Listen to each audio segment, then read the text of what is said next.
Hola y bienvenidos a mi canal de YouTube nuevamente. Me alegro mucho de que estéis por aquí otra vez. Hoy os traigo un nuevo caso criminal. Voy a dejar por un momento los asesinos en serie de lado, pero no por mucho porque tengo muchos muy interesantes que contar. Pero esta vez quiero contaros, pues esto, un caso criminal. Vamos a hablar de una joven que nació en Argentina y este caso está muy fresco porque esto sucedió hace unos pocos días tan solo. Pero bueno, me pareció muy impactante, muy interesante y además digno de conocer por lo mal que se llevó a cabo todo esto. Vamos a hablar, como habéis podido leer en el título, de Paola Takacsho. Así que, sin mucho más que agregar, comencemos.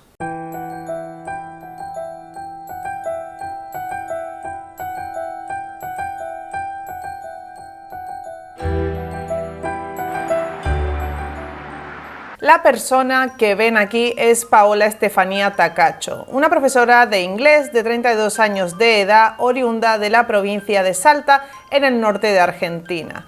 Paola tenía unas metas muy claras. Con tan solo 19 años de edad quería estudiar la licenciatura en inglés para ejercer como profesora, y es en ese momento en el que se muda a Tucumán para matricularse en la Universidad Nacional de Tucumán, donde empieza y acaba dicha carrera. Paola entonces, cuando termina sus estudios, comienza a trabajar como profesora de inglés y para el 2015 estaría trabajando en el Instituto Mark Twain. Este colegio se dan clases de formación para adultos, formación profesional, entre otros cursos, y aquí ella daba clases de inglés en un FP o formación profesional, lo que vendría a ser aquí en España, que era el de traducción de inglés. Y allí conocería a su acosador. Era un alumno con el que tan solo se llevaba una diferencia de 2 años de edad, pero claro, como estas eran clases para adultos, pues es normal que no se llevaran mucha diferencia de edad. Él era Mauricio Paradas Parejas y sería esta persona quien comenzaría a obsesionarse con Paola. La familia de Paola y otros alumnos recuerdan que, por ejemplo, él se enfadó con ella de una forma desmedida cuando ella le puso una mala nota. Tenía reacciones que no eran normales. Sus compañeros lo recuerdan también como una persona que no se daba con nadie, que no quería relacionarse, incluso no quería hacer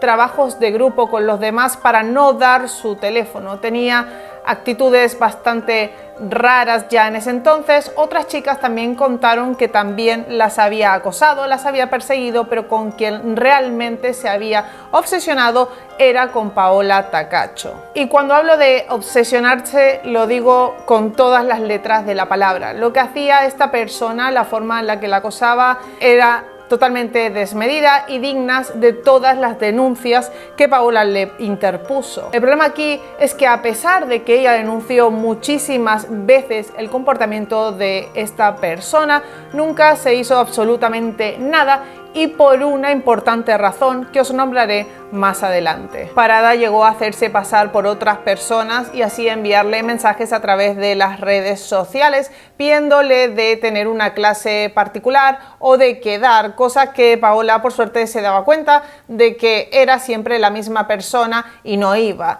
Era tanto el acoso que ella llegó a cerrar sus redes sociales por miedo justamente de que finalmente un día fuera y creyera que no iba a ser esta persona y estuviera él allí. Otra de las cosas siniestras que hacía era escribir el nombre de Paola todo a lo largo de la calle por donde ella iba. Ella hacía un recorrido hasta el gimnasio, donde iba cada día por la tarde-noche, y volvía por el mismo recorrido. Cabe destacar que el gimnasio no estaba lejos de su casa y él se dedicaba a pintar en las paredes, en los carteles, en los bancos, en donde fuera, el nombre de Paola para que ella supiera que él estaba allí siempre. Todas las veces que hice denuncia, a mí me pedían datos.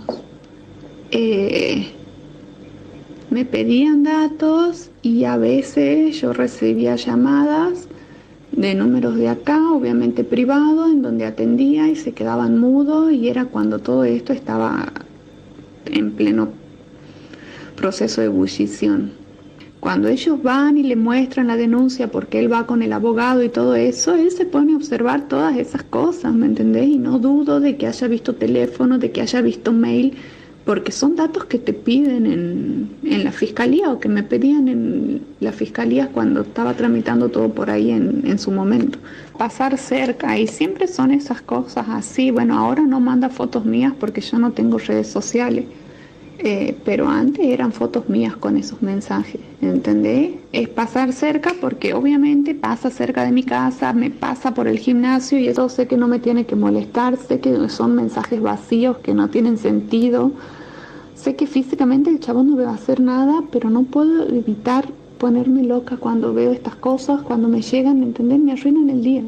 Mauricio aparecía en la puerta de su casa, se quedaba ahí sentado esperando a que ella entrara o saliera. Familiares de la víctima incluso llegaron a filmarlo haciendo estas cosas y llevaron esto a la policía, pero todo se descartó. No le hicieron ningún caso. Lo único que consiguió con esto es que le pusieran una perimetral, lo que vendría a ser una orden de alejamiento, la cual Mauricio se saltaba una y otra vez. Y no lo encerraron por esto ni un solo día, cuando en teoría saltarse una perimetral, saltarse una orden de alejamiento conlleva cárcel. Pero aquí no sucedió nada, lo que decía la familia de Mauricio, con la que también Paola y su familia intentaron hablar, intentaron hacerles entender que este comportamiento no es normal, es peligroso y está totalmente fuera de sitio, que esto es un delito y no se debe hacer. Le dijeron que no creían que Mauricio fuera peligroso, que no estaba haciendo nada. Pero esto no era así. Entre tantas cosas, Mauricio también llegó a enviarle a Paola fotos de ella misma con dedicatorias que decían "estoy muerta" o "I'm dead" en inglés, porque ella era profesora de inglés.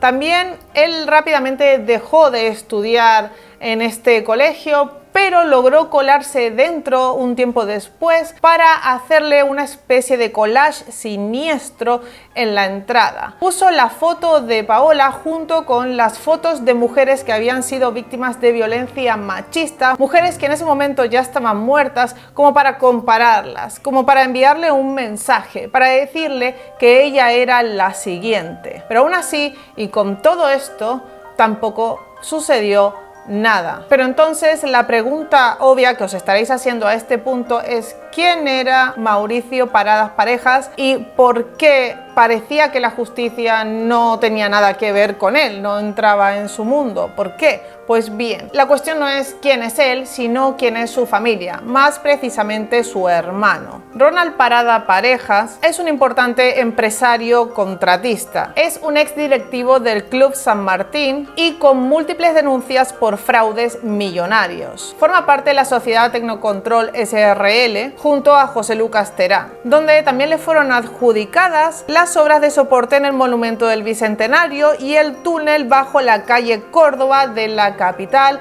entre otras cosas. Esta misma empresa, que nada tiene que ver con la industria azucarera ni con nada de esta índole, que aunque acumula mucho patrimonio, mucho dinero, sospechosamente tan solo tiene 7 empleados dados de alta. Pues a esta misma empresa el gobierno le adjudicó para arrendamiento la fábrica Ingenio San Juan. Para los que no sepáis qué es Ingenio San Juan, es una enorme fábrica de la industria azucarera de Argentina, que además también hace alcohol con la melaza.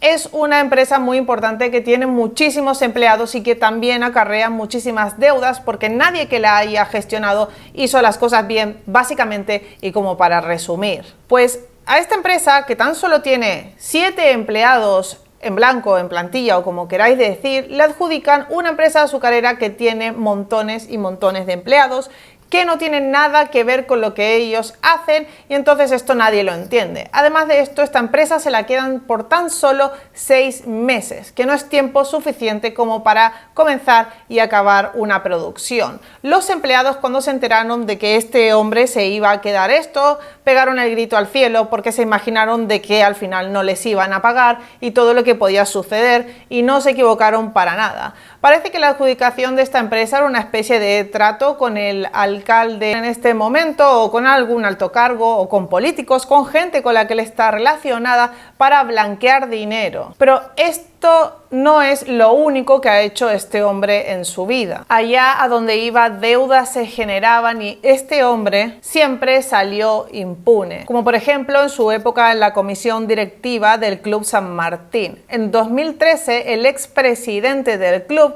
Jorge Garber, lo despidió por irregularidades en el manejo del plantel de jugadores. Además, lo acusó de daños en el patrimonio del club. También gestiona o gestionaba una financiera que acumula un montón de problemas, como por ejemplo en el Country La Alboreda, en San Pablo, provincia de Tucumán. Podríamos seguir agregando cosas a este hombre, pero yo creo que ya con todo esto os dais cuenta quién es esta familia, básicamente quién es el hermano de Mauricio y por qué tiene tantos contactos, por qué no le pasó nada a este chico. Y ahora vamos a hablar de qué le pasa a Mauricio, por qué es tan raro. Pues bien, hace poco salió a la luz un certificado del psiquiatra de Mauricio. Se ve que Mauricio primero vivía con su hermano, pero este le alquiló un departamento, un piso casi que en la acera de enfrente para que viviera solo. Los vecinos del bloque dijeron que no se habla con nadie, lo mismo que decían sus compañeros de clase, que no se relaciona con nadie y que cuando uno le habla parece que no entiende lo que le están diciendo. Es completamente apático, no es expresivo para nada, no muestra ningún sentimiento ni sensación, ni entender, ni absolutamente nada. También dicen que es muy poco aseado, ya que lo veían varios días con la misma ropa. Entonces, como os decía, el psiquiatra. Lo que salió a la luz es que hace un tiempo, más precisamente en junio de este mismo año, Mauricio había solicitado un certificado de discapacidad o se lo estarían tramitando por otras razones. La cuestión es que el psiquiatra que lo vio dijo lo siguiente. Su diagnóstico es un trastorno esquizoide de la personalidad. El paciente presenta un patrón de distanciamiento social y actividades solitarias que no requieren interacción con otras personas. Lo describe como obsesivo y repetitivo en sus acciones, ensimismado, apático, sin proyecciones de futuro o anhelos. El psiquiatra también señala que el tratamiento con fármacos no dio ningún resultado y que la psicoterapia tampoco parecía ayudarlo. Lo que yo entiendo con todo esto es que si los fármacos no solucionaban nada y la psicoterapia tampoco, pues tal vez no es una persona apta para estar en sociedad. Esto también se entiende con lo que estaba haciendo con Paola, pero a pesar de todos estos conocimientos y de que Paola interpuso 13 denuncias, sí, desde el 2015 hasta el 2020, 13 denuncias, 5 años viviendo aterrorizada por este acosador. La acechaba a cada paso que daba. Una persona que, según los médicos, tenía una personalidad esquizoide, que no estaba bien, que necesitaba otro tipo de ayuda porque la ayuda ambulatoria no le servía. Una persona con todas estas denuncias, con todos estos problemas, seguía en la calle. Así que vamos a llegar así hasta el fatídico día de los hechos. Entonces era viernes 30 de octubre a las 9 de la noche. Paola Takacsho volvía del gimnasio y se dirigía hacia su domicilio. Iba caminando tranquilamente y se la puede ver en esta filmación que va mirando el móvil. Bueno, ella intentaba hacer una vida normal a pesar de todo esto. También se conoció que Paola tenía pensado irse a Canadá en cuanto pudiera salir del país. En cuanto mermara un poco la crisis que estamos viviendo mundialmente, ella pensaba irse a Canadá a vivir. En ese momento, mientras ella se dirige hacia su casa, podemos ver cómo Mauricio la persigue, bastante de cerca, pero lo suficientemente lejos como para que ella no se dé cuenta. Ocurrió en la calle Monteagudo, frente a un local que tenía cámara de seguridad, donde se pueden ver los últimos momentos de la víctima. Él la atacó por la espalda y la apuñaló 6 veces, y no la apuñaló más veces porque personas se interpusieron y lo quitaron de encima. Pensaron que le estaba robando, no pensaron que la estaba matando así, sin más, de esta manera. Ella grita, intenta defenderse, pero no lo consigue. Los vecinos, cuando ven la escena, no lo dejan escapar, no entienden muy bien lo que pasa, y Mauricio, cuando se ve acorralado, ve que no tiene escapatoria, coge el mismo cuchillo con el que había apuñalado a su víctima y se lo clava en el pecho, muriendo instantáneamente. Un enfermero que estaba por allí corre a asistir a Paola, intenta hacerle un torniquete, intenta parar la sangre, pero no lo logra. Ella muere allí antes de que lleguen los servicios de emergencia. Estaba muy mal y le costaba respirar muchísimo. Otro hombre que golpeó a Mauricio en la cara dijo que se dio un fuerte golpe contra la pared, pero que aún así no vio que él cambiara el gesto de su cara. Esto unos instantes antes de suicidarse. Entonces, ¿ahora qué va a pasar con todo esto? ¿No hay culpable? ¿Se va a quedar así? ¿Simplemente se suicidó y ya está? Pues no. La familia y los amigos comenzaron a denunciar al juez que llevaba esta causa, que llevaba todas las denuncias que había hecho Paola Takacsho. Él es Francisco Pisa y fue quien desestimó varias de las denuncias y dejó en sobreseimiento al acusado. Dictó justamente este sobreseimiento en el 2017 a pesar de todo lo que ella había hecho. Y si nos ponemos a pensar, aquí también tenemos a uno de los culpables de su muerte, sino es que la justicia es la verdadera culpable de la muerte de esta joven, porque desestimaron denuncias de ella. Incluso 2 de ellas fueron archivadas sin más. Se pidió para él una auditoría urgente, pero Pisa presentó la denuncia. Así que no se sabe qué se va a hacer con este hombre, no se sabe qué se va a hacer con todo esto, pero definitivamente algo tendría que pasar aquí. De momento, esta es toda la información que hay sobre este caso.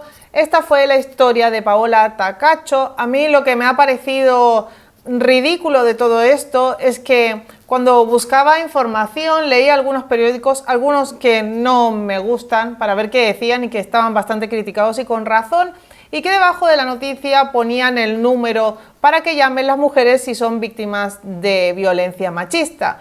Y la pregunta de muchas personas en muchos foros e incluso en comentarios que dejaban a los periódicos era: ¿de qué sirve llamar aquí si cuando una denuncia nadie hace caso?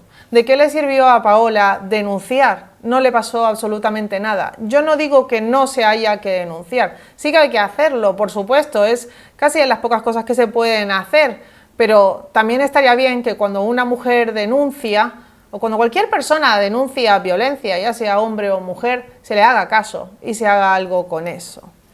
Hasta aquí el vídeo. Si os ha gustado, como siempre, dejar un like, suscribiros al canal si aún no lo habéis hecho. Muchas gracias por estar allí y hasta la próxima. Adiós.